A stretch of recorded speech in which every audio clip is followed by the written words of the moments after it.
Hi friends, நெடையிலேருந்து Poorna பேசுகிறேன். இன்றைக்கி திருநெல்வேலி சமையல் என்னென்னு பார்க்கலாமா? ஸ்பெஷல் ரெசிபி மோர் குழம்பு எப்படின்னு பார்க்கலாம் வாங்க ஃப்ரெண்ட்ஸ். தேவையான பொருட்கள்: 1 ஸ்பூன் ஜீரகம், 2 ஸ்பூன் கடலைப்பருப்பு, 2 ஸ்பூன் பச்சரிசி, ஒரு பெரிய வெங்காயம், 5 பச்சை மிளகாய், 10 பல் பூண்டு, ஒரு துண்டு இஞ்சி, தேங்காய் துருவல் 5 ஸ்பூன். கடலைப்பருப்பும் அரிசியும் சேர்த்து ஒரு 20 நிமிஷம் ஊற வச்சுருக்கணும். ஊற வச்சுட்டு அரைச்சி வச்சுக்கிடணும். பெரிய வெங்காயம், 10 பல் பூண்டு, 5 மிளகாய், ஜீரகம், இதை கொஞ்சம் மையாக அரைச்சி வச்சுக்கிடணும்.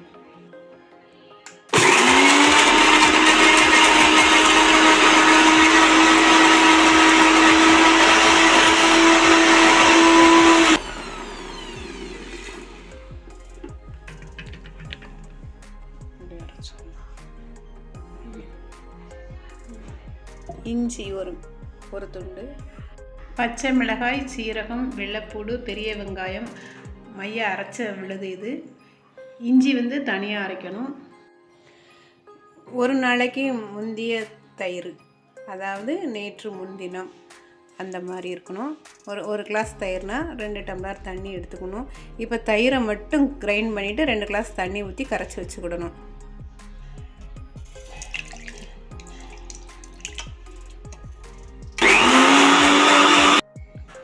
ஒரு கிளாஸ் தயிரை அரைச்சாச்சு. ஒரு கிளாஸ் தயிர் அரைச்சது. 2 கிளாஸ் வாட்டர் ஊற்றணும். 1 2 கடலைப்பருப்பு அரிசி ஊற வச்ச விழுதாக அரைக்க வேண்டும். ஒரு கடாய் வச்சு அந்த கடாயில் 2 ஸ்பூன் நல்லெண்ணெய் ஊற்றி கடுகு, வெந்தயம், கருவேப்பிலை, மிளகாய் தாளிச்சிட்டு அரைச்ச மோர் கரைசலை விடணும். மோர் கரைசல் விட்டுட்டு நல்லா கலக்கிடணும். பச்சை மிளகாய், வெள்ளைப்பூடு, ஜீரகம், வெங்காயம் அரைச்ச விடுது, இஞ்சி அரைச்ச விடுது, கடலைப்பருப்பு அரிசி அரைச்ச விடுது, தேங்காய் அரைச்ச விடுது. எல்லாத்தையும் மிக்ஸ் பண்ணிடணும். மிக்ஸ் பண்ணி கலக்கி விட்டுட்டு உப்பு 1 ஸ்பூன், மஞ்சள் பொடி, காயப்பொடி நல்லா கலக்கி விட்டுட்டு 7 மினிட்ஸ் வெயிட் பண்ண வேண்டும்.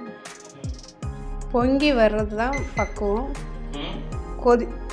கொதித்தால் வாடை இருக்காது. வேறு பாத்திரத்துக்கு மாற்றிடலாம். மாற்றிட்டு மல்லித்தழை தூவணும். மல்லித்தழை தூவிட்டு நாங்கள் வீட்டிலையே ரெடி பண்ண ஆமா வடை, அதாவது பருப்பு வடை, அதை மோர் குழம்பில் சேர்க்க வேண்டும். மோர் குழம்பில் சேர்த்து விட்டு